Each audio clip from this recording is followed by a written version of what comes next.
I,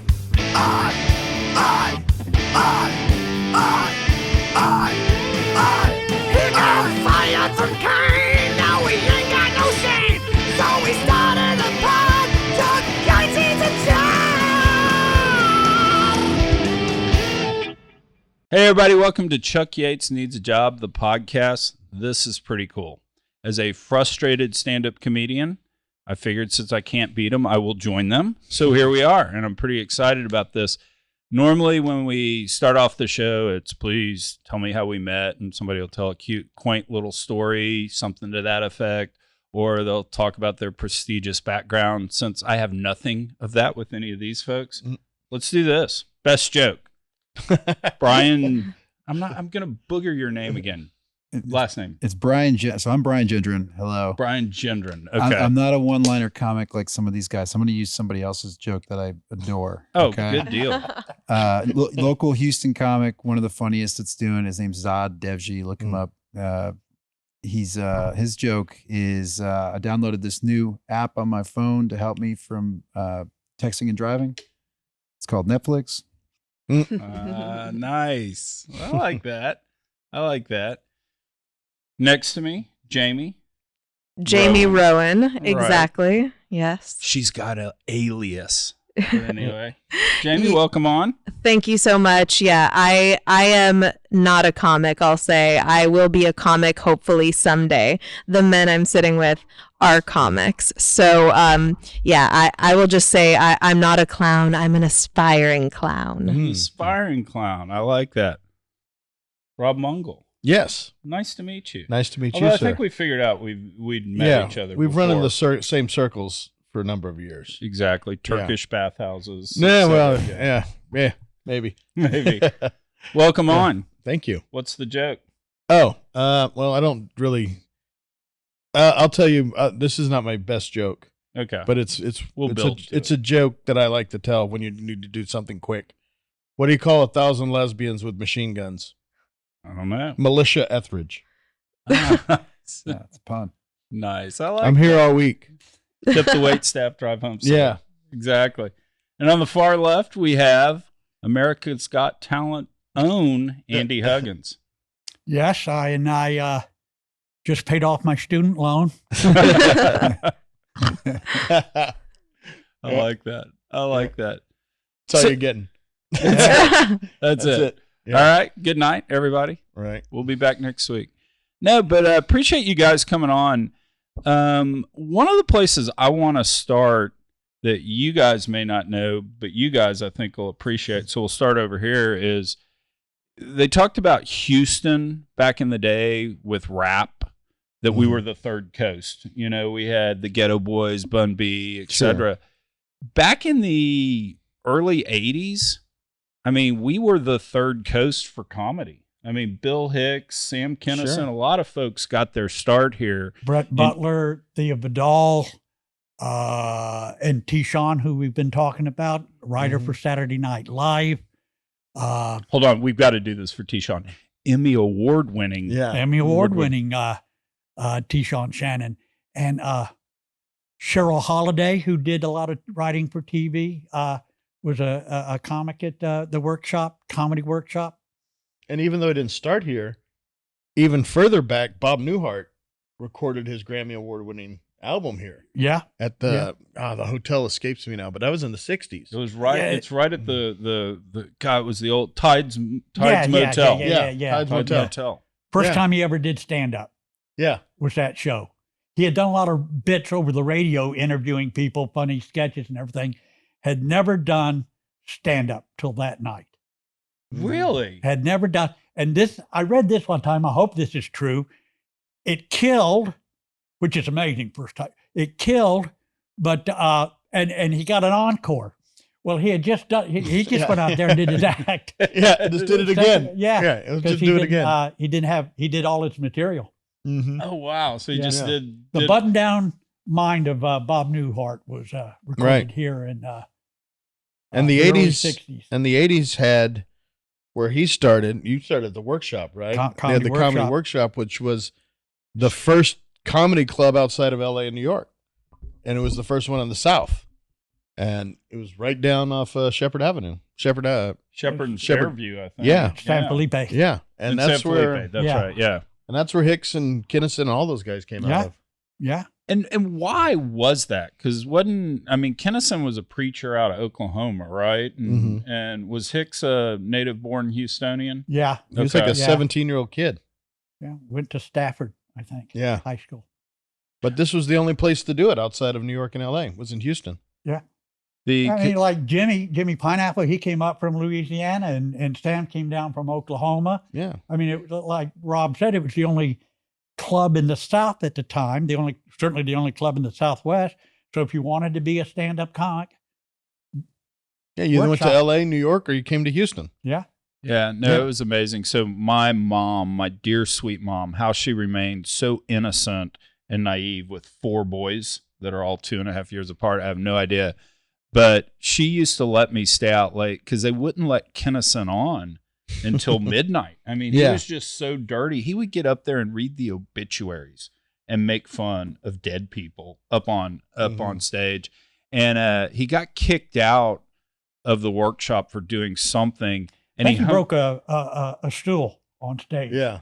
Is that what or it could have been there was a bit he used to do also that the creative director. The management didn't like it or something. Yeah, the workshop had a creative director, artistic director that nobody paid attention to, but he took offense. But Sam also on another occasion broke it. Who knows? Yeah, right. It was Sam. It might have been. But he got kicked. You know what? It's just time to ban Sam. Let's get it out of the way. It's going to happen sooner or later. But this was the greatest thing. He hung himself on a cross out in the parking lot. It's the parking lot of what is now a convenience store next to a Taco Bell on exactly. Shepherd. Yeah, right across. That Taco Bell's gone. They tore that thing down. The Taco Bell? Yeah, it's gone. Mm-hmm. Yeah. Well, that's where he put his cross up at that corner. And he hung himself on that cross and got publicity in the papers. He got publicity because he called them.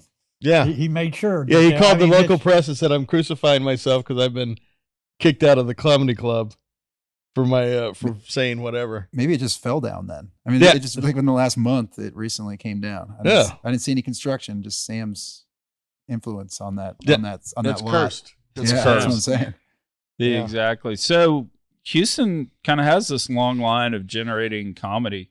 How'd you get into it? Why Houston? Well, it's exciting to know that I started and now run a show on this ancient burial ground because I'm at Rudyard's, and that's the first place that I did comedy in April of, I guess, 2020. So I'm still a baby in comedy years, 2.5 years.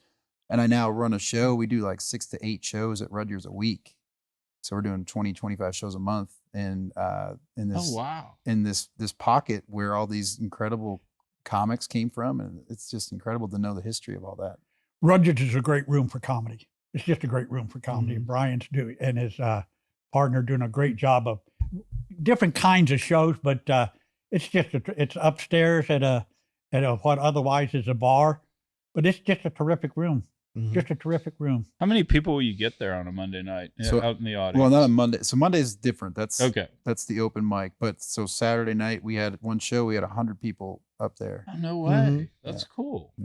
Did you know the White Stripes played Rudyard's? I would love, and if we could, I'd love to know more about that room because I say some stuff on stage and I just don't know if it's even true. I talk about the fact that Hicks might have played there, but I don't know that. I don't know that. I don't think, if I had to bet money, I'd say no, but who knows? Because it really came around as a place probably in 95. Yeah. And 90, Bill 90, was, Bill was long gone by then. Yeah. Died in 94. But, back then, I mean, I started after him. I didn't ever get to work the workshop. Bob Newhart started after me.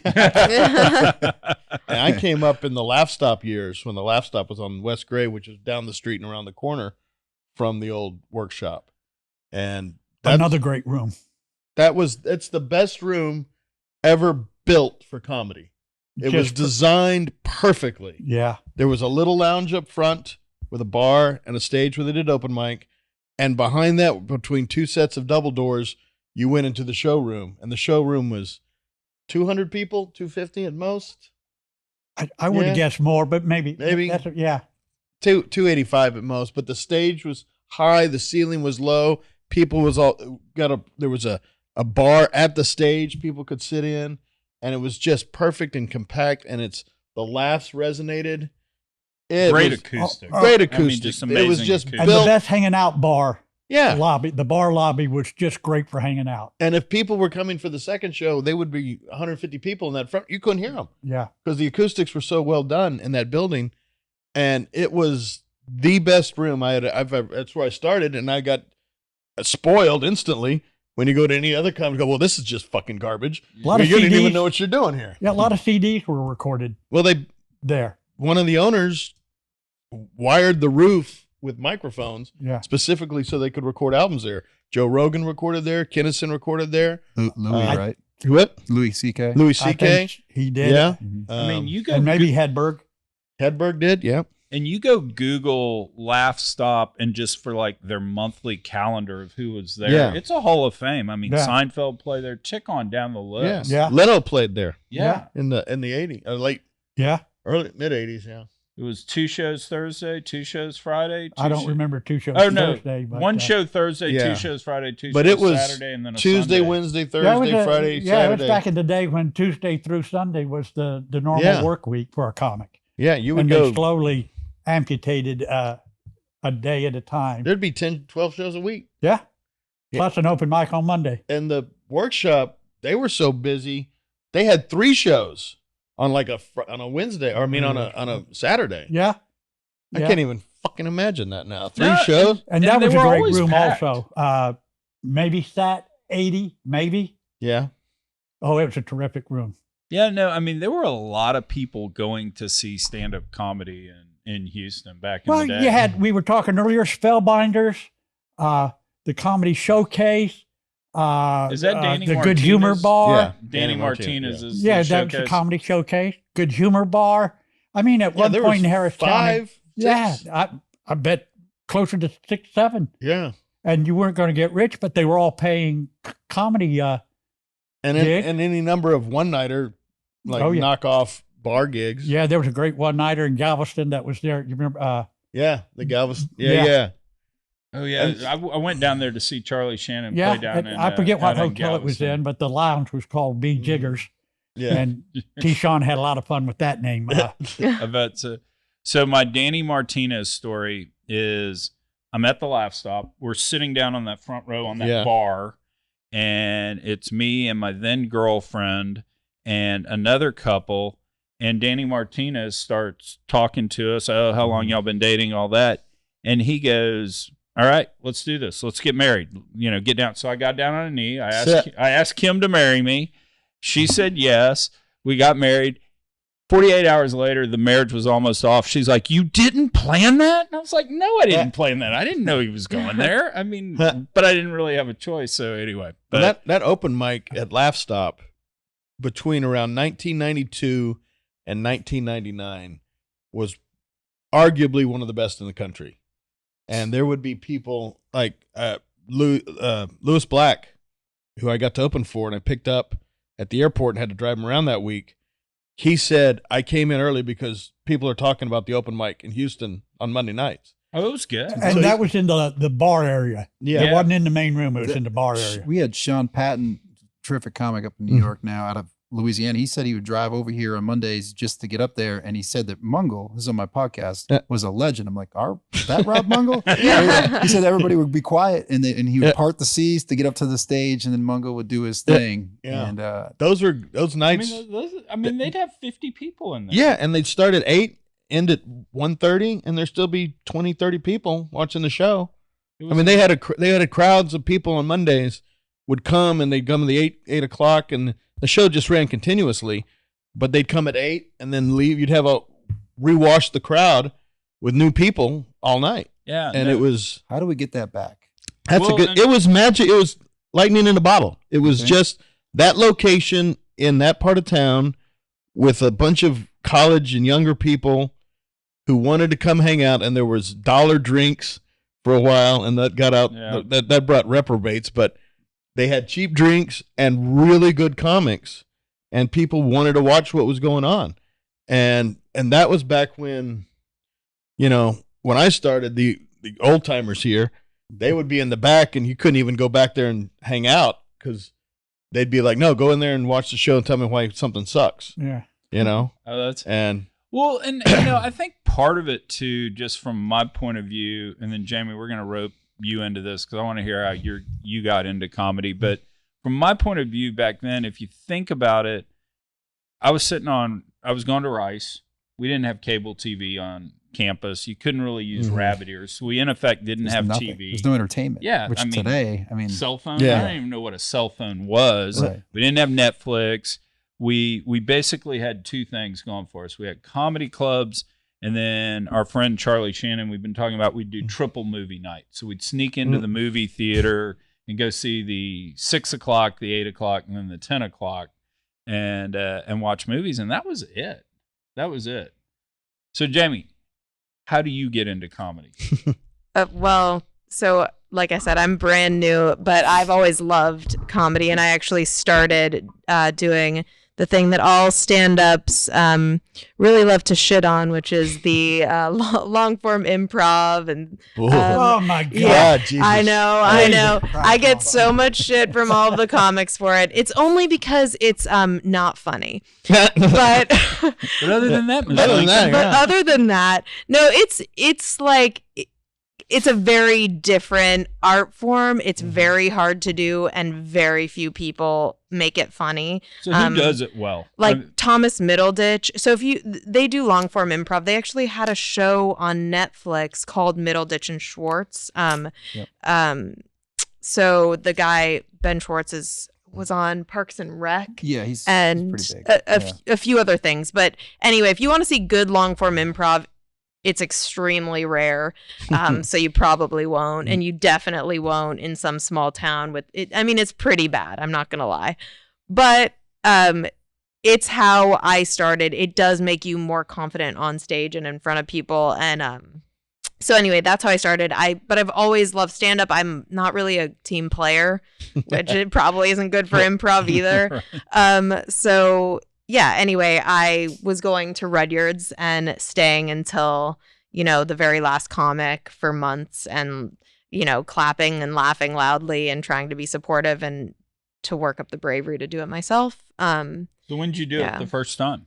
So it was December of 2019. A bunch of people were in town for the holidays. It was actually a great time to do it because the mics were packed with people that were home. However, I got up on stage after Joe List and Sarah Tolmash, who were amazing comics. And it was my first time up because they were just there home from New York. I think Sarah has family in Houston. So yeah, so they were performing and I had to go up after these amazing comics. But yeah, I am actually really grateful to be doing comedy in Houston. I know New York or LA is where people say that you need to be, but especially starting right before COVID, and things being more open here, I was actually still able to get some stage time during COVID. I'm just trying to keep my head down and get better at this thing.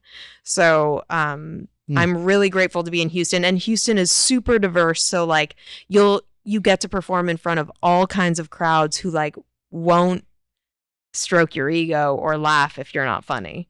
So I think Houston's an amazing city as a new comic.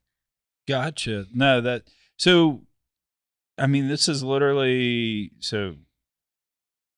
a year? You've been doing this a year? A little over a year. 2 years? Yeah. Oh, wow. Yeah.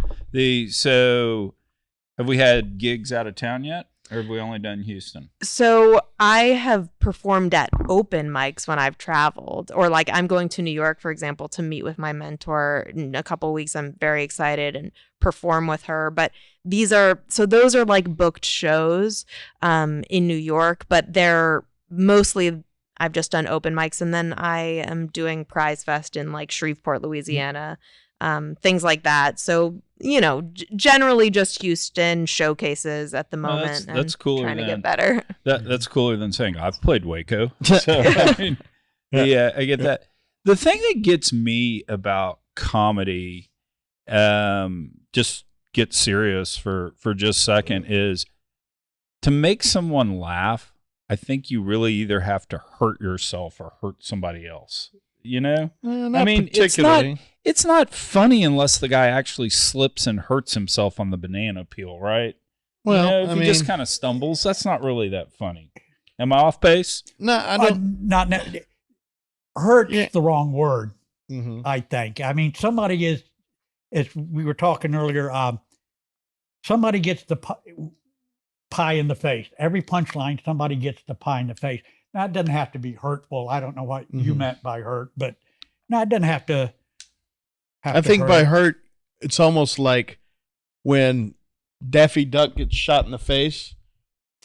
In the real life, he would be dead, but he's just, his bill's turned backwards and he's not really hurt, but it's funny because it's perceived as pain. And so if you're doing something that actually doesn't cause pain and doesn't hurt somebody with your punchlines, then that's where the funny is. But necessarily somebody being quote unquote hurt by it isn't funny in itself. But there is someone who's a butt of the joke, to be sure. Yeah, it almost feels like as the audience, if you're relieved it's not you, that's almost the funny, if you will. Yeah. There, but by the grace of God sort of thing. Yeah, maybe. But everything's different. I mean, there's only like 6 jokes in the universe. Yeah. Everything's a variation on it. But I don't know necessarily that pain is the right word or hurt is the right word. I've been spending too much time doing roasts, I guess. Well, that's not pain. That's making fun of your friends. That's what roasts are, Well, that is true. It's funnier at a roast if you're laughing with the man of the hour as opposed to that's somebody and the best ones are people who know the people very well and can make the joke. Like know exactly where the line is to cross it real quick, but then come back. Yeah, that's fair. Zoom out a little bit though. Pain is more or less an emotion, right? So if you can connect easily with people through an emotion. You connect with your audience, and then if you can somehow relate it to the human experience, and then to me, it's about surprise. So the shortest amount of words that you can put that together is funny, and that's from interviewing 40 pro comics on our podcast. That's the best that I've heard it. The closest laughter is to surprise emotionally. And so if you can do that in a way, because that, like the slipping on the banana peel, that's surprising, but it's also funny. Finding the surprise in the humor, finding the way around it or the back door to something is where the humor is. I think a lot of punchlines you're relieving tension. You set up a tense situation. I have a joke. A young kid tried to mock me. How does the joke go? I was in. He tried to mock me by pulling down. My pants, but the joke was on him. I was wearing the pins. So you set up this tense situation where some kid is bullying me, but then the joke relieves the tension. Nobody's hurt. But it's, you set up, people are leaning forward, well, what's going to happen? And you give them, and surprise is always, I think the late, great Norm Macdonald, it very specifically said it's all about, it's got to be a surprise. So one of the best compliments I've ever got in my life was when Jimmy Pineapple saw me for the first time. And he said, I'm pretty good at anticipating punchlines. He said, but you surprise me every time. So I thought, well, that's good. And to your point, I mean, it is called a punch line. Right. And so there is somebody who's going to get hit, but it's just a question of who and how and what direction it is and who's the victim and who's the puncher. Yeah. And that's where you find the humor. Yeah. So, Brian, and then I'll come to you, Jamie. How do you write a joke? And let me set this up. Let me set this up with just a little bit. So, 35 years ago, that's when Andy and I met, because I was at the Laff stop. I made fun of a mutual friend of ours, Charlie Shannon, who was a stand-up comedian. And Charlie and then his brother T-Shawn that we were talking about earlier kind of integrated me into the comedy scene. So anytime someone came through, pick a famous person, T-Shawn would say, you need to go say hi to him. So I met Colin Quinn, Norm Macdonald, tick on down the list, Bob Saget, going down the list that T-Shawn would introduce me to. And what I found really interesting, well, I'll throw one more thing. I've done a roast in Houston for 14 years now, and Jeff Ross has always been the MC. So I go pick Ross up at the airport. We write jokes the night before. The interesting thing I found is talking to comedians, whenever anyone says something funny, you never laugh. You go, that's a good one. Yeah. Or you go, that's a good one. Mhm. Or that's funny. It never seems like comedians laugh. And I guess that makes sense because it's your job, right? I don't laugh when I write memos about oil and gas investments. So I've heard if comedian laughs, it's because they in their head wrote it better. And that's why they laugh. Maybe. I never laugh. That's so. there you That's go. why. Perfect. Yeah. So how do you write a joke? So for me, we've interviewed a lot of people on our podcast, and one of my We'll plug favorites. your podcast real quick. It's What's called it Breaking Down Bits is the name of the show. Breaking Down Bits. Okay, And cool. actually, somebody who got their start in Houston and got here real quick, Matthew Broussard, another Rice graduate. He's way more handsome and way more successful than me. But certainly when I show up on stage, they don't want me to win. And so he had some advice that it's like, look, in my bits, I'm going to lose, win, lose. So he sandwiches it in. So I can give you an example.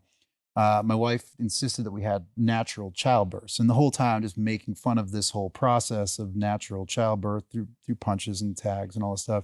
And at the end, she shits in my face, right? and I deserve that. And so that's how I lose in the end of that.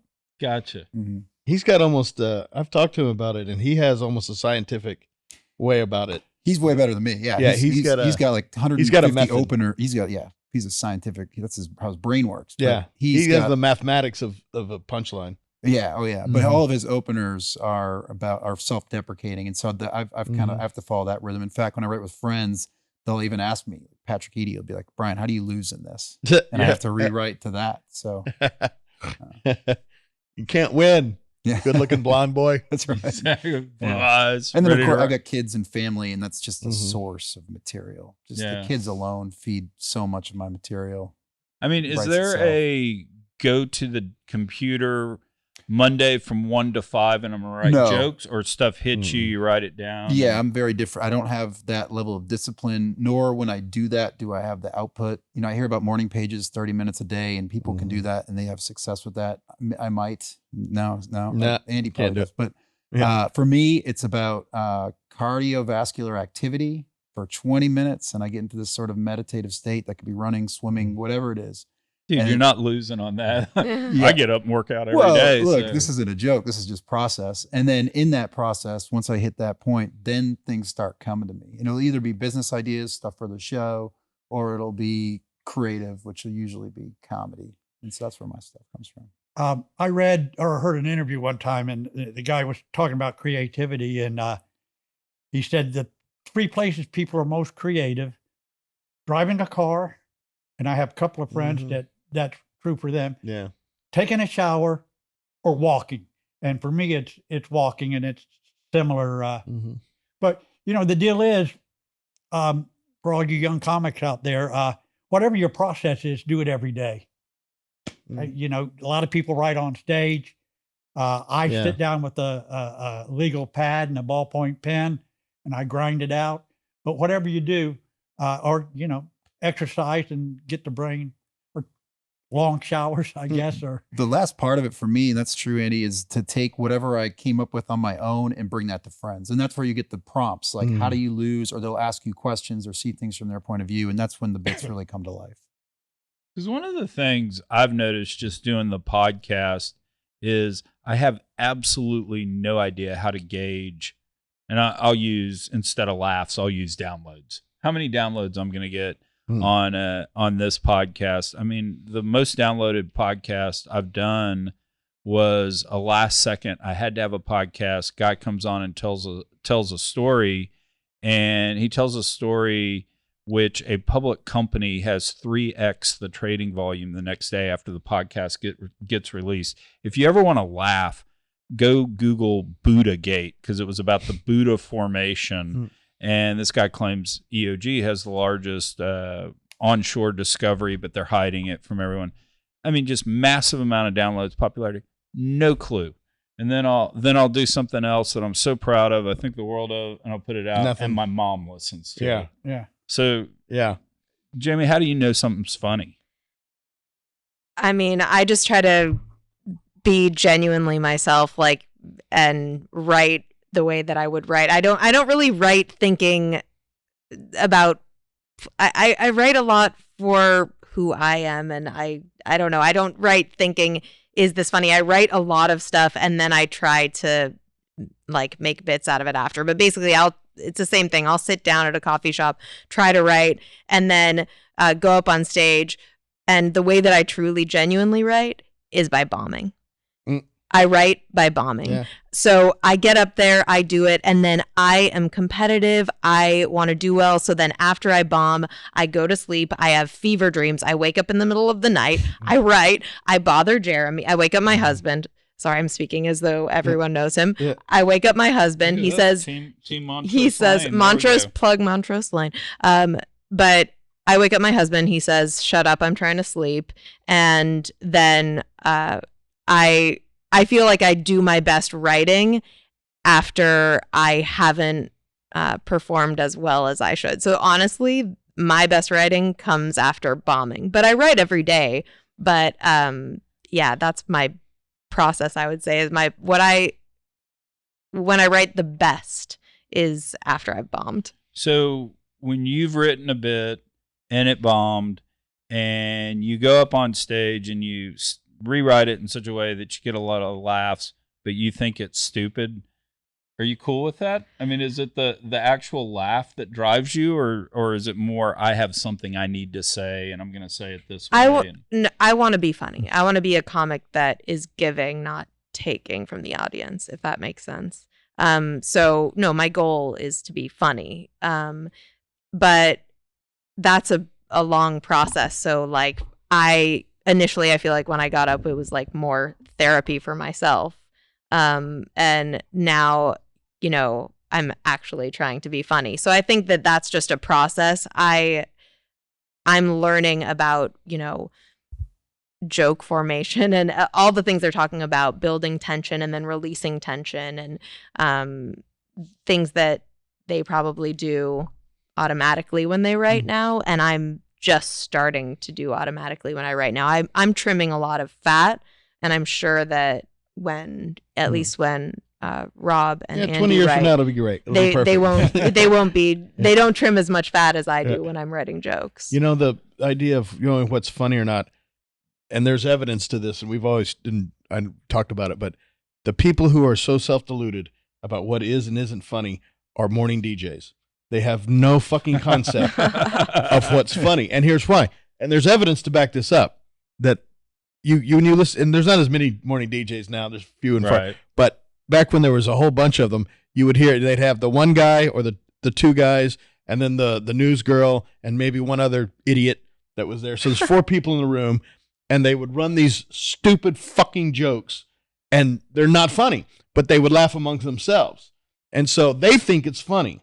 And there was a morning DJ here in town who's still on the air, and I won't insult him by saying his name, even though it's not his real name. Anywho, he would come to open mic on Monday nights, and we would listen to his show and go, oh, this guy's fucking horrible.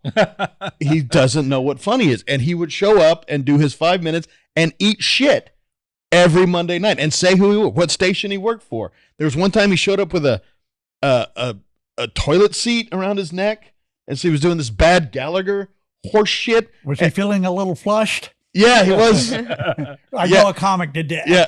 I won't say his name. You wouldn't know him anyway because it's a million years ago in Los Angeles.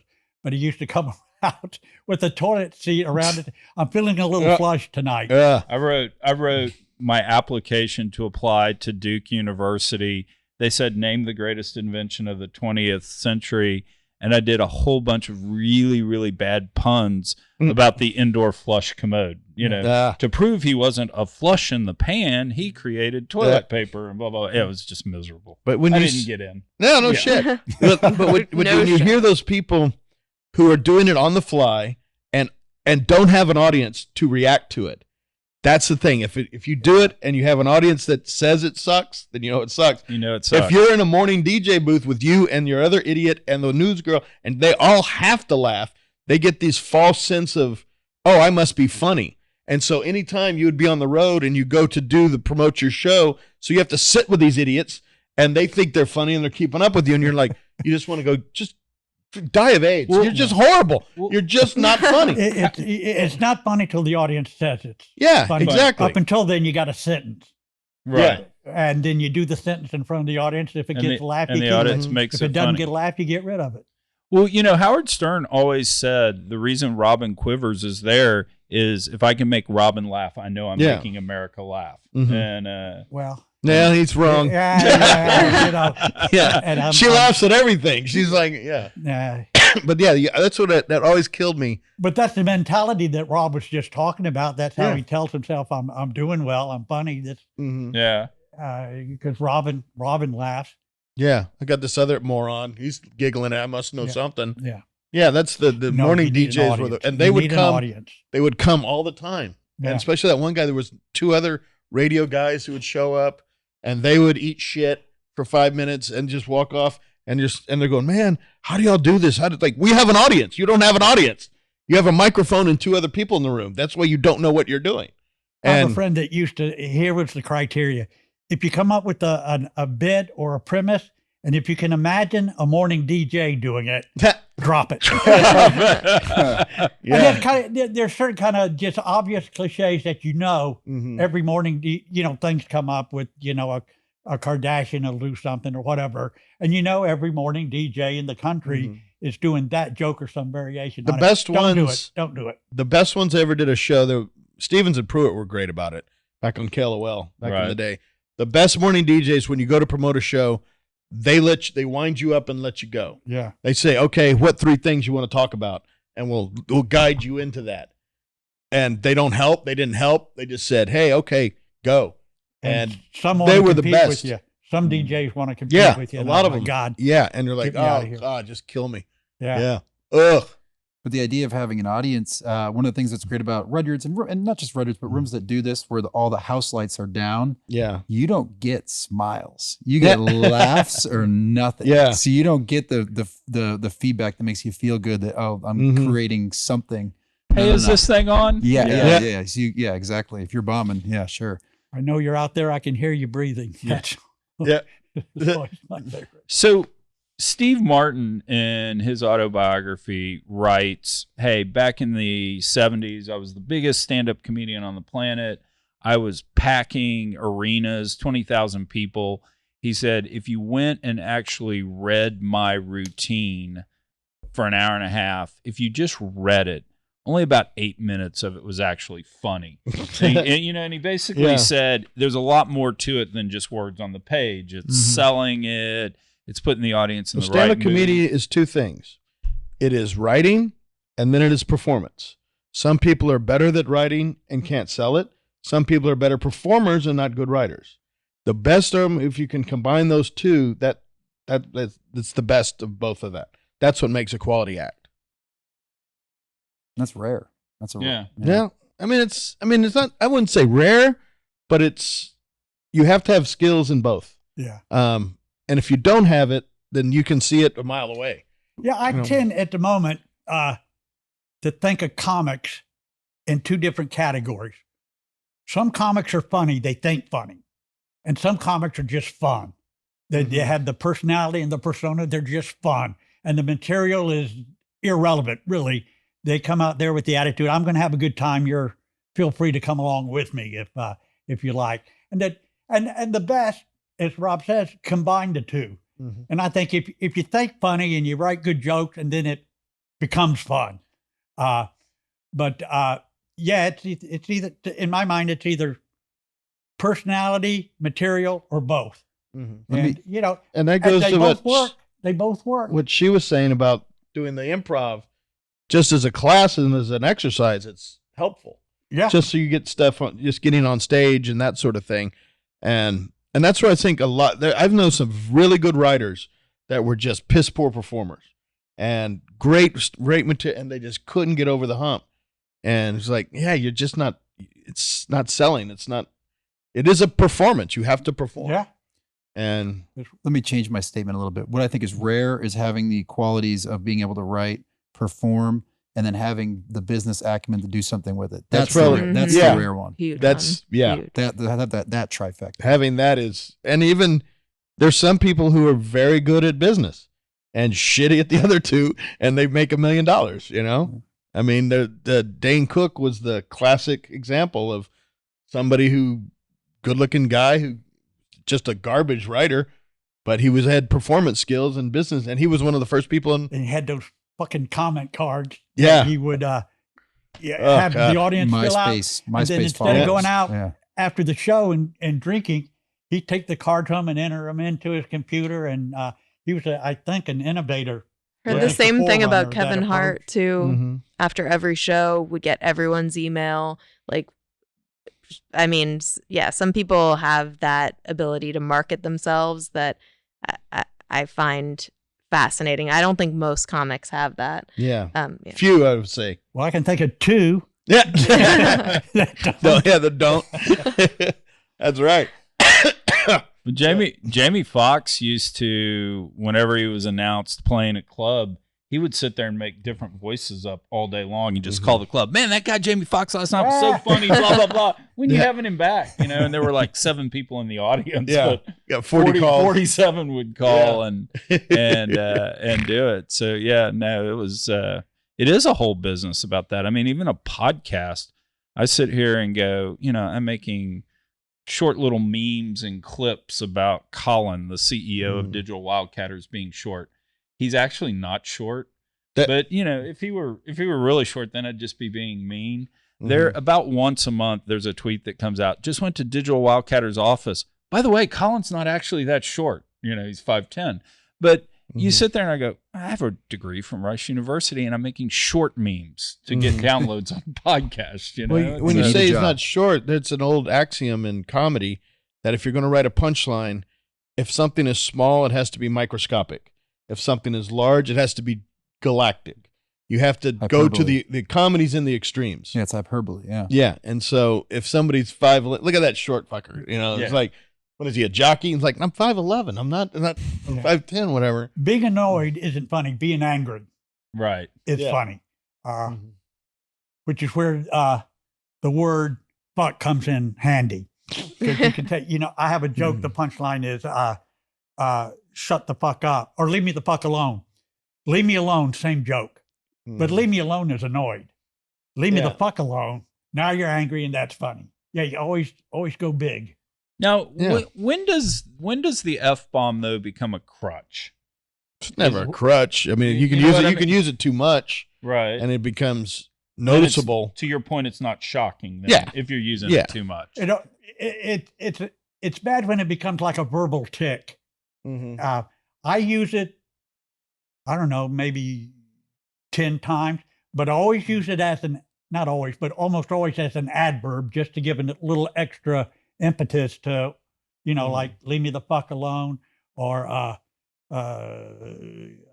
they tell me what the temperature is, I tell them what it fucking feels like. Right. One time, I had that joke, I have a new summertime job with the Weather Channel. They tell me an important job with the Weather Channel. They tell me what the temperature is. I tell them what it fucking feels like. Now, the first couple of times I did that joke, I didn't have fucking in there. Because I think it's a funny idea. They tell me what the temperature is. I tell them what it feels like. One night I threw in, I tell them what it fucking feels like. Big laugh. And before then, without fucking, it was kind of maybe no laugh at all. I throw fucking in there. Big laugh from the audience. And I told the audience immediately, okay, this is on you. I tried it without fucking. Didn't get a laugh. It's fucking on. Nature finds a way. It's your character too. I love it when Andy goes like 5 minutes into a set without swearing and then he drops it because it's just so heavy at that point. And it's the same with me. Like, 'cause I'm such a clean cut guy. If I can go longer without it, they're like, okay, this guy's a clean comic, and then I can turn it on him, and it's that element of surprise. It's a great word. Yeah. It's the great. If you want to express anger or frustration, there's not a better fucking word than fucking. It just works. Yeah. It just works. It's perfect. Yeah. Now it's got an F and a K. Yeah. Fuck. One syllable. One syllable, in and out. Yeah. Yeah. There's some comics, I think, and they do infinitely better than I do, and will always do infinitely. But they deprive themselves of the effectiveness that the word can have by doing it too much. Yeah. And there are a couple, it just gets to sound like a verbal tick, and it's almost, once you become conscious of it, it becomes kind of annoying. Every one of them that I have in mind are infinitely more popular and successful than me, but that's how I react to the word. It's a great word. Mm-hmm. It really is. Fuck, kitty, fuck. Okay. I love to work using it. I don't think that I said it very succinctly earlier, but I think like everything that they're saying is related to that delivery aspect of being on stage too. So like, I think that people can tell when you're confident, and if it's something that you don't normally use and you're not being, when I said I try to be myself, like I think that's the delivery portion. So if you don't normally say fuck in life, maybe don't say it, but if it's natural and you're not pandering and you're being confident and you would say that to your friends telling the story, then fucking say it. Yeah. That's a great point. You got to say it like you mean it. Yeah. And it helps. Listen, you fuckers. Yeah. You got it. What was the line? I was in a play and I just figured this out doing the play. But you got to say the word, or the word shit, for instance. You got to say it like you went through your whole vocabulary and you decided that this was the best word for this particular sentence. You can't just toss it away. Yeah. If you're going to say shit like you mean it. Like you went through, well, I could say stuff, or I could say crap, but you know what? Shit is the right word. So you got to say it like you mean it. Otherwise, She's right. She's right when the audiences and dogs can smell fear. Yeah. You got to sell they it. know if you're not. Absolutely. Yeah. Absolutely. Rodney Dangerfield said, individually, an audience all may be monkeys, but you put them together, they're geniuses. Yeah. Right. So audiences and it's weird how every audience will have its own personality. Yeah. You know, and that can change over the course of the night too. Yeah. And I've often said that it's like going to a comedy club where the crowd gets there. It's not unlike jury duty in that you're in a room full of jury duty, you're a room full of strangers. But after 4 days of hearing testimony, now you're working as a group. Yeah. And that's the same as an audience. An audience gets there, okay, what are we doing? Okay, I've never been to a comedy club before. What are we supposed to do? There's that nervous tension. And then if there's something is maybe a little blue or a little off kilter, they look around. Ooh, who is anyone laughing? But over the course of the evening, they become one entity. I was talking about this with someone the other day. With small crowds, one table can determine the personality of the audience. There are people that sit around. There are only about 12 of us here. I don't want to laugh out loud even. But if one table starts to do it, we got cover. Yeah, 12 people is great. Yeah. You know, if everybody's playing along. Yeah. Back when we were talking about the Laff Stop had a hallway, and Andy was the first one to point this out to me. They had a hallway that went to the showroom where the waitresses would come back to the bar. And it was that big hallway, and that's where the comedians would stand. And Andy said this to me years ago, and it was true then. And he goes, if you stand in this spot in the hallway, if you stand in this spot, you hear the crowd. And before the show, if you hear, okay, this is a good crowd. Because just from the murmuring and the speaking, and and it was dead. It was no better barometer than that hallway. If the pre-show chatter was too low, you got a problem. You got to drag them up. And if it's too high, a lot of times they'll come down, but sometimes they're too rowdy. But there's a level, and you develop an ear for it. There's a level of pre-show chatter. Now that's not to say you can't screw things up. And I've done that plenty of times. I've had a nice audience and done badly, but it indicates the level of anticipation. Mm-hmm. It indicates whether they're happy to be there. There's a certain excitement.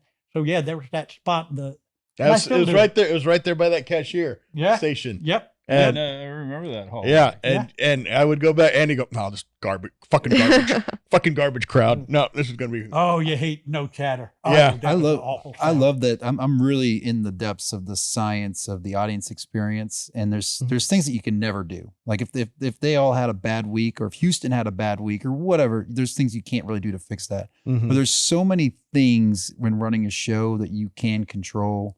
Like helping them arrive at the place that they got to. So helping them get to their seats, tell them where the bathrooms are, where the bar.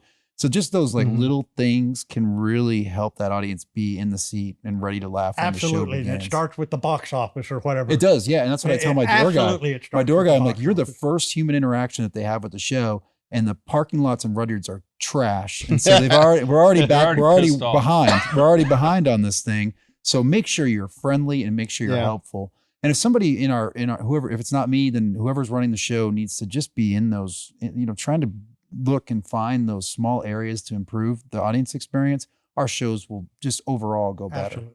And Really? just let you add that real makes quickly, sense. one thought. Sometimes it's the audience's fault. Yeah. Sometimes Sometimes they're just audiences are garbage. lousy. Yeah.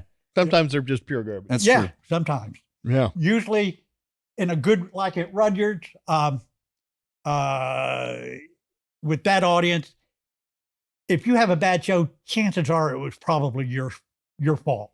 And, maybe it was just the wrong 30 people for what you do, but chances are. But every once in a while, not your fault. Mm-hmm. I remember speaking of like what happens in a city or whatever.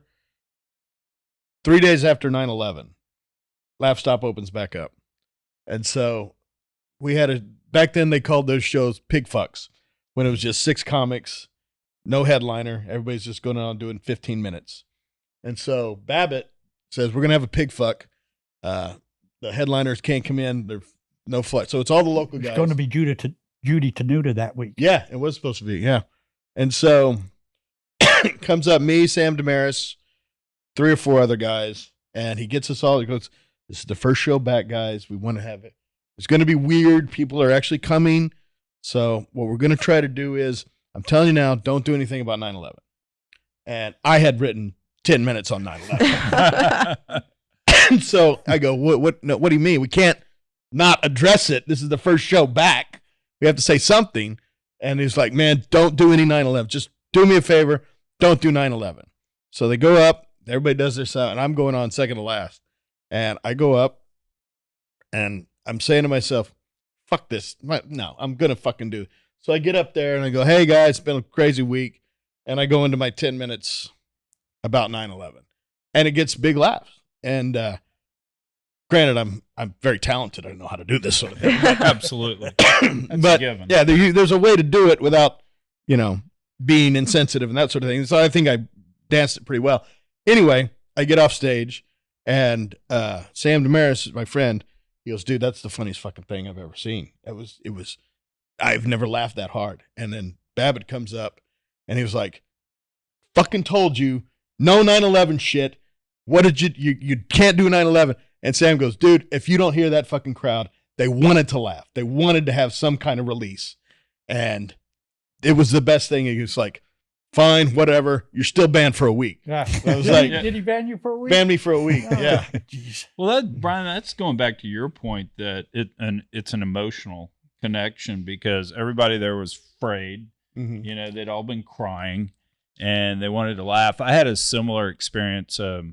Guy that worked for me for, out of his 15 professional years, he worked for me for 13 years, wound up dying of brain cancer. Mm. And before he died, though, he started a foundation to raise money for brain cancer research, and he started Stand Up for Brain Cancer. So, they've had Kevin Nealon in, Dana Carvey, Dennis Miller, all these folks, and he asked me to MC it. And, talk about just a no-win situation, right? People were texting me, calling, saying, hey, I'm not going to go to the gala because James is going to be sitting down there on the front row dying in front of us. And, I'll be crying. I can't laugh at Kevin Nealon. So I was stuck with I've got to break the ice. I've somehow got to acknowledge the elephant in the room, but I got to get people laughing within 2 minutes or we're fucked. I mean, it's game over.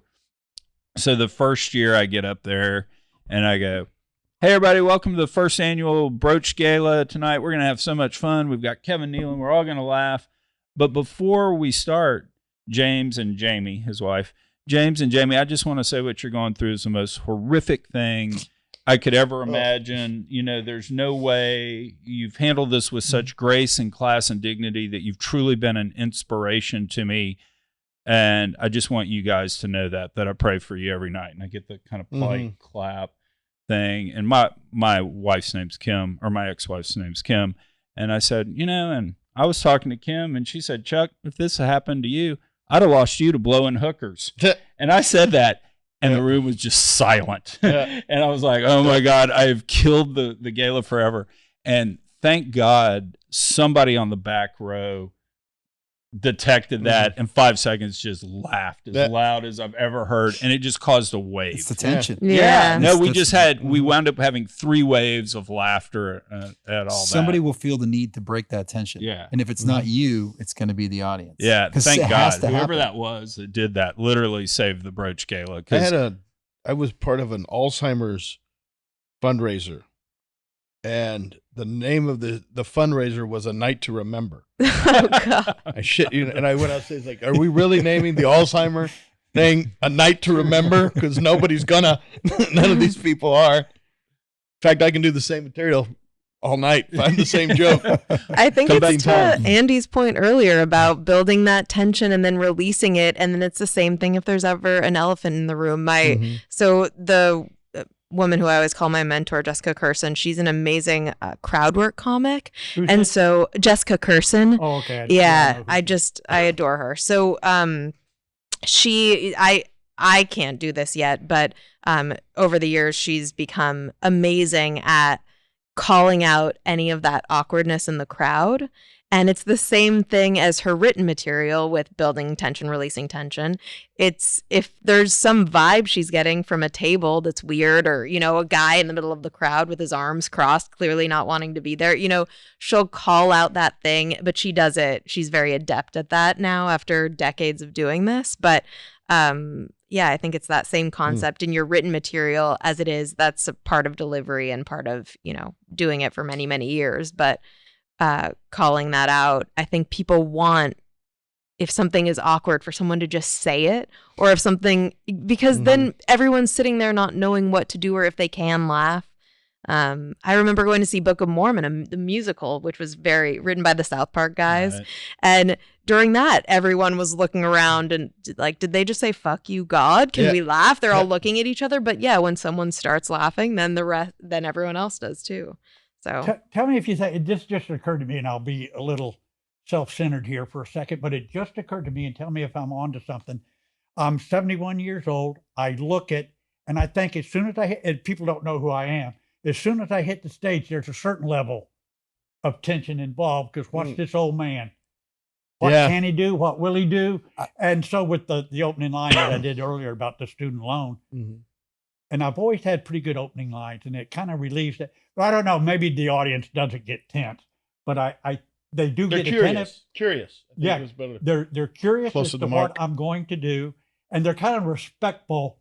And maybe that's a kind of a that's a tension, kind too. of They're attention, respectful yeah. because, geez, if I'd heckle them, And if they he don't was- know you. Yeah, And so they can't heckle my grandfather, Yeah. you know. And then I always open with a line that indicates I'm not going to be grandfather type humor, so everybody can relax. So I don't know if there's anything to that. I could be thinking about myself too much, but you know, it is. no, I Being think 71 years old is kind of a unique comedic situation these days. There's nobody else in Houston. I think that's true, and it's across the board. I think at least my feeling is most comics even have that, you know, joke as their opener. A lot of them are acknowledging that they look like a mix of blah and blah, or they, you know, whatever it is, whatever their thing is. And for you, it might be the age thing specifically. Audiences as a group will do what we do as individuals. We'll make assumptions about people based on the way they look. And if you have a certain look that might get people, what the fuck? You know, the opening joke relieves that tension. Yeah. Relieves that tension. Charlie Shannon, our friend, I mean, let's face it, he was a fat guy. Mhm. I love Charlie to death, but I mean, he looked like Meatloaf, the singer, when Meatloaf was at his fattest point. And he always did a great joke about getting directions to the Alamo in San Antonio. Yeah. And it was always, I'm talking to the radio station, how do I get to the Alamo? And they go, well, you go down here, you take a right, and it's right across from the Pizza Hut. And Charlie's like, oh, yeah, like I'm a big fat dude. I might miss the Alamo, but I'm going to see the red roof of the Pizza Hut. And and always the other great joke that Charlie would do, kind of playing on his look, is, and he was an insult comic. He'd mix it up with the audience and stuff. He'd always close with, and I'm available for weddings. And he'd got a pretty good laugh of that. No, not your own. Someone you hate. I get drunk, I hang out by the cake and go, yeah, I fucked her. Yeah. So anyway, who's the best stand-up comedian today? And or you can go into history if you want. It's controversial, but I saw him a few weeks ago. Still got it. It's Louis C.K. Yeah. Mm. No, Ouch, man. Yeah. I wouldn't send like my sister in a room with him. So I'd say that. Right. But he's still got it, man. I saw him at the Improv. I saw him up in New York when I was up there, and he's still doing it. Yeah. Gotcha. Yeah. Who's your favorite? Oh man, there's so many comics that I love. I'll just rattle off a few. I do love Louis. I know it's not kosher, but yeah, John Mulaney, he's amazing. Tig Notaro, Judy Gold, Jessica Curson, Bonnie McFarlane, Carmen Lynch, Rachel Feinstein, naming a lot of ladies. I love a lot of these like New York comics that are in that kind of I don't know, like middle-aged age range of the women that I looked up to. So I think of them. So I'll just go with Bonnie McFarlane for now. She's an amazing writer, an amazing comic, and I'll just throw a chick in there. She's great. Well, I don't know anybody new because I don't watch stand-up comedy. I can't fucking stand it. Honestly, I don't know anybody who's new. I stopped watching it for enjoyment years ago. But to me, the probably the two best, and Norm Macdonald is probably one of the best. But growing up, when I first got into it, it was Hicks and Kinnison. Yeah. And mostly I'm more toward Kinnison, only because I came up through that conservative fundamental Christian thing that he did, and so I got it, what he was doing. And so yeah, Kinnison to me probably one of the just pure funny people. Yeah, I mean, talk about shock and surprise. He yelled, and it was just great. Yeah. I mean, well, that that was was what you were saying about fuck. He did with yelling, you know, in terms And of he's arguably the only comic I've ever seen who is funny when he's yelling. yeah, You can't yell most punchlines because it just Yeah. it just doesn't work. Sam could do it, and in part because that was such a great yell, such a great scream that just the quality of the scream was so wonderful. But yeah, he's the only person I've ever seen that most comics, when they yell the punchline or yell a bit, it just doesn't work for me. yeah, Which means nothing other than it doesn't work for me. yeah. So who's your favorite? I tell people, because I'm not as hip about the newer comics like Rob, but I tell people. I'm not hip about it. I'm telling you, I don't know any of them. I say, doing comedy keeps me young. Watching it's about to fucking kill me. I love Bill Burr. Yeah. Yeah. Mulaney's okay. And I really don't watch. I mean, here's my bad habit. I'll hear about a comic and I'll go, okay, let's check this out on YouTube. And this is completely wrong approach. It's entirely on me. I acknowledge it. But if you don't nail me in the first 12 seconds, I'm gone. You just got to get me. I don't have the patience to listen to somebody meander up to through their first bit, which is, I'm depriving myself of a lot of good comics, I know, but I just can't. I can't enjoy it. I don't enjoy watching. I like watching my friends, and I like hearing if there's a new bit or somebody is like, but just to sit that you want me to watch an hour long.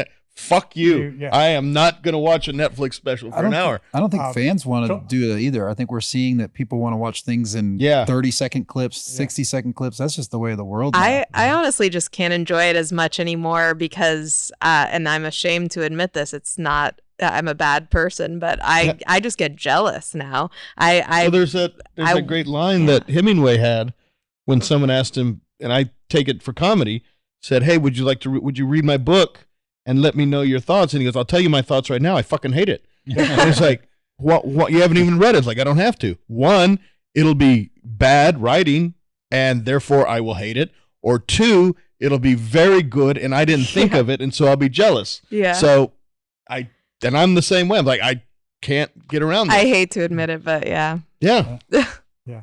Richard Pryor's the best I've ever seen. But presently, I guess probably Bill Burr. For some reason, Bill Burr I can hang in there with for a while. He thinks funny, but he does great, as we call them, act outs. And his attitude is wonderful. So I like Bill Burr a lot. Mulaney's okay. I'm trying to think, there must be somebody else I've seen. There's got to be. Yeah. And I'm like Rob. I love my friends. I mean, I'll come into the room when Rob's on stage.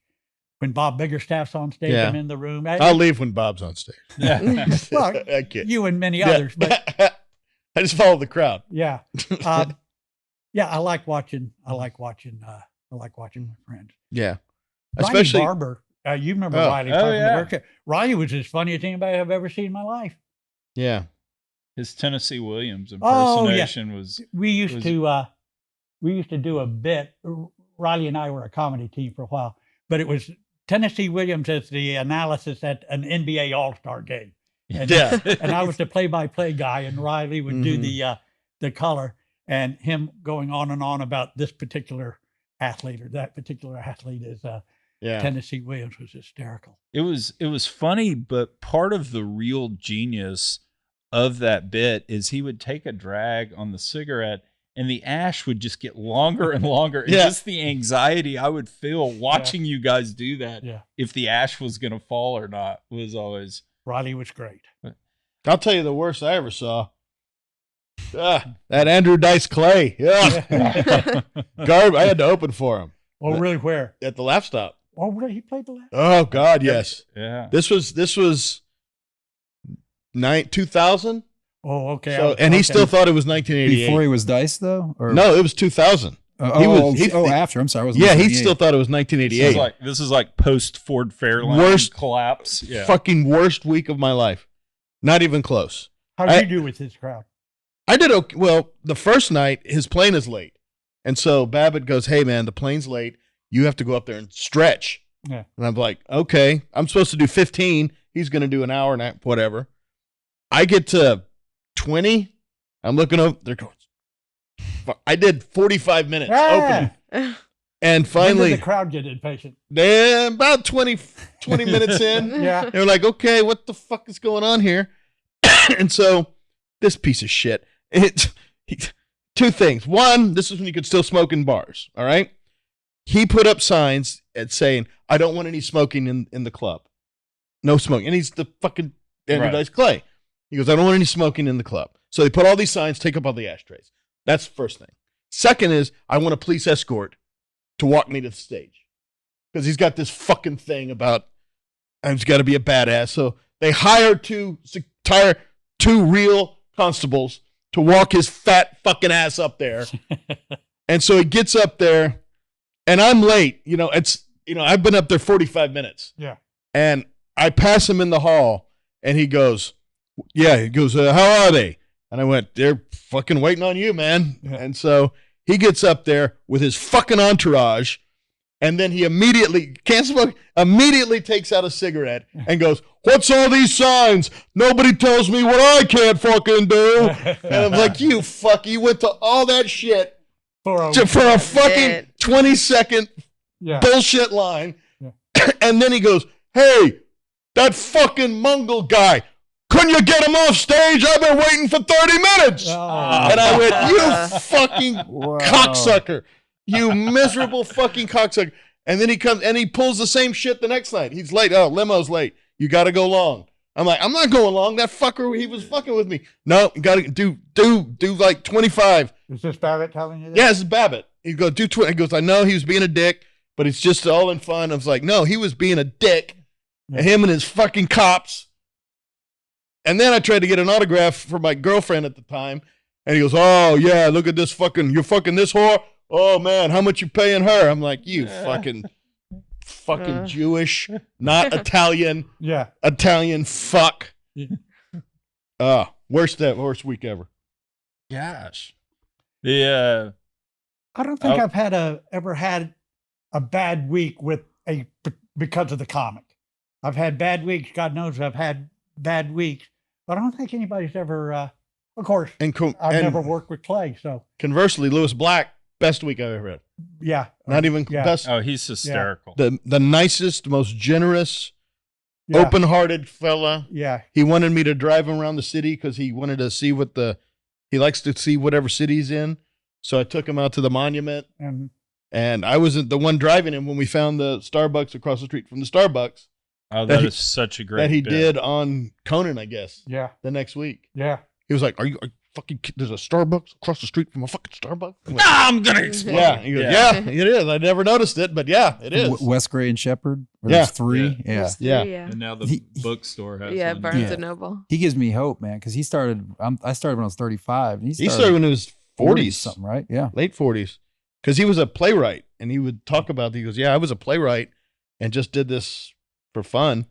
And at the end of the week, tipped every wait staff, every bartender $100. Yeah. Went around. He stayed He came in early to watch the open mic. Stayed late the next week to watch it again. Yeah. The next Monday, and went up and did 30 minutes Ah, just at the open mic. And nicest guy, friendliest fellow. most of the headliners I've worked with, have been real nice. Mm-hmm. Real nice. John Witherspoon, Christopher Titus, Brian Reagan. Most of them are pretty nice. A couple of, in fact, I can't think of anybody that was like a. And that's always the Rob Schneider was, but then Rob Schneider kind of made up for it too. I tend to pace, so I'm in the small green room at the Improv, and I'm pacing, and he's sitting, and this is the first night, and he said, he busted me. Calm down. You going to do this all night? Okay. So I stepped outside to pace. But then before the show, he came up to me and went, you'll be okay. This is going to be a good show. You'll have a good week. So he knew he had been kind of an asshole, but then he made up for it later, or tried to make up for it, which he did make up for it. That's always the surprising thing that I tell folks, because T-Shawn introducing me to all the comedians, doing the Broach Gala, and getting to, hey, I got to open for Dennis Miller, Dana Carvey, all these folks. Spending time with all comedians are the nicest, sweetest, kindest folks on the planet. They really are. Good comics are empathetic, which goes a long way to making you, agreeable to other human beings. Jeff Ross, the Roastmaster General, not a nicer guy on the planet. Yeah. Seriously. Yeah, we've had this sort of fraternity. We're all in this together, unless they're like they play a character and then they're not in the fraternity. They're just playing a character. Yeah, in the it's fraternity. almost kind of But for the most part, if anybody's showing up, like Jamie talked about, you're writing stand up and you're writing it for yourself. We're all in that together, and it's just that's something that's the common bond that we have. For the most part, we don't treat others poorly, except for your local scene. That's different. This might be different, but the first 15, 20, 30 years of your life, you kind of feel like you're an outcast because you're in society. Right. So when you get around people who are like, geez, when I went out to Los Angeles in late 77, it's the first time I've ever been around comics or people whose whole point of getting up in the morning is to think funny. Never been around people like that. Oh gosh, what a joy it was. Even though I wasn't on their level, of course. I'm like maybe 4 months into the business at that point, but they were all so friendly. Letterman and Leno and Steve Landisberg and Elaine, but they were all just friendly because you're one of them. Even though you're not at their level, you're part of the crew. So it's, what a relief that was. What a joy that was to be amongst those folks. I was born 1950. I went out to California in 78. That was the first time I was ever around women who wanted to be funny as a thing. Growing up in the 50s and 60s, women, being funny is kind of an aggressive behavior, trying to make people. Women didn't do that in the 50s and 60s. And they were funny, but I never knew a woman who. Wait, are you telling me the Amazing Miss Maisel is bullshit? I've seen maybe one or two episodes. You're doing better than I me. suspect it's probably. But I wasn't around women who would go for the laugh in a group conversation. You just didn't do that. If you had a woman with 4 other guys and everybody's talking, the lady wasn't going to go for the Laff. Now, I assume that among 3 other lady friends, when they're sitting around, there's a lot of joking going on because women are funny. But that's the first time I was ever around women that, for whom being funny was important. Interesting stuff. Interesting stuff. Well, I guys, can't get rid of them. Oh. That- God sakes, where I turned, there's one just, yeah. There are I like got a joke, listen three. to There are this like joke. three Good. of us Right. in the Houston comedy scene. It's still a boys' club for sure. Yeah, it's a good time.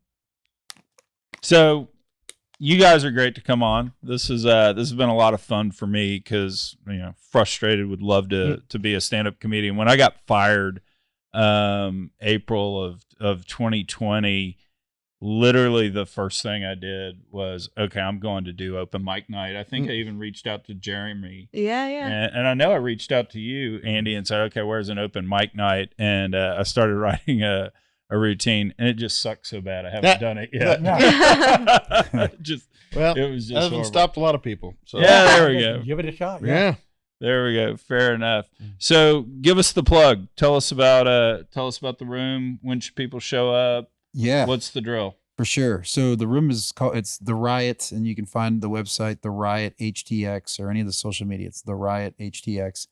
And there you can find tickets and information to all of our upcoming shows.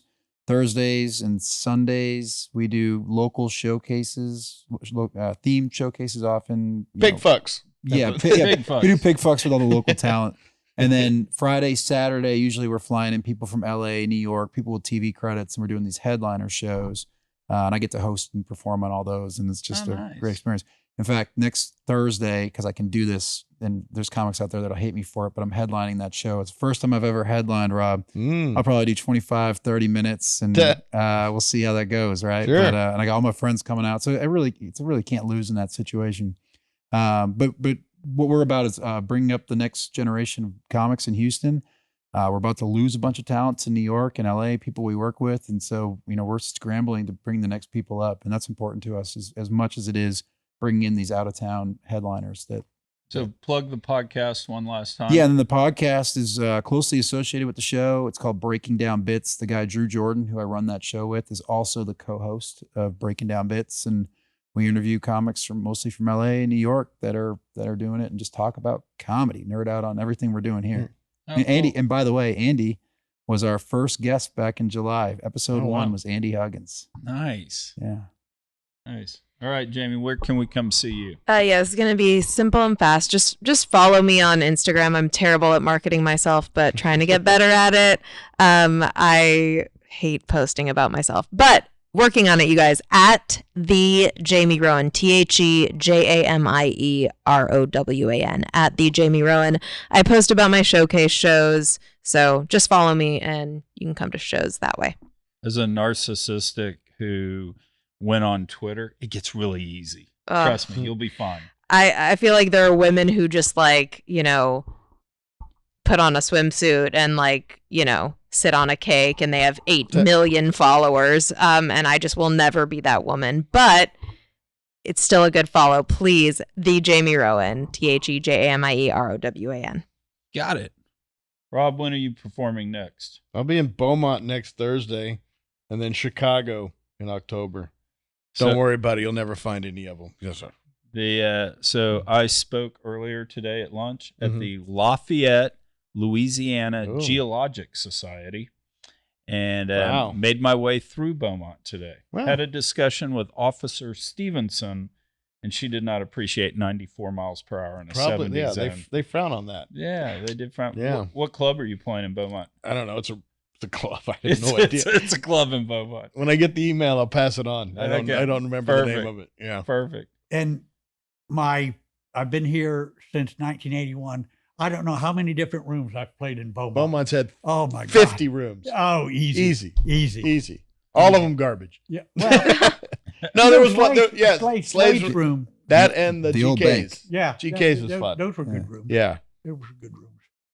I am at my bar on where's that's north of, right? I think it's out west. Huh? It's out west. Oh, yeah. okay. I'm at my bar. What city is that near? What should I say? I don't know. I think Katy? it's out past Katy, I think. Yeah, that way. Oh, okay.